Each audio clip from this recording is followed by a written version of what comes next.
লিখে রাখবেন মনের মধ্যে, অমানুষ কখনো জান্নাতে যেতে পারবে, কারণ আল্লাহ জান্নাত বানাইছে মানুষের জন্য। এবার আমি কিছু কথা বলবো, আপনারা বলবেন মানুষ না অমানুষ। আপনারা বলবেন মা বাবার সাথে যে চিল্লাই কথা বলে, আমি বলবো না ভাই, আমাকে মাফ করবেন, আপনারাই বলবেন মানুষ। মা বাবাকে যে চিৎকার করে কথা বলে, মা বাবার সাথে যে বেয়াদবি করে, বড়দের সাথে যে চোখ রাঙ্গায় কথা বলে, ছোটদের জায়গা যে দখল করে ফেলে, ক্ষমতার প্রভাবে যে মানুষের জায়গা দখল করে, এক সপ্তাহের জন্য টাকা নিয়ে 1 বছরও না দিয়ে মানুষকে ঘুরাইতে থাকে। ভালো বিষা দিবে বলে 2 নম্বরে বিষা দেয়, 1 কেজি দিবে বলে আধা কেজি দেয়।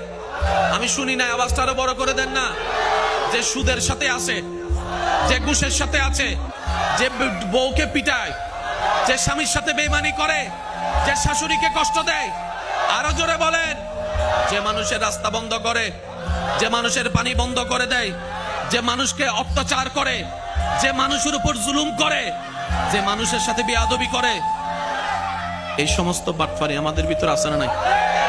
এবার আপনারাই বলেন আমরা কি মানুষ না অমানুষ?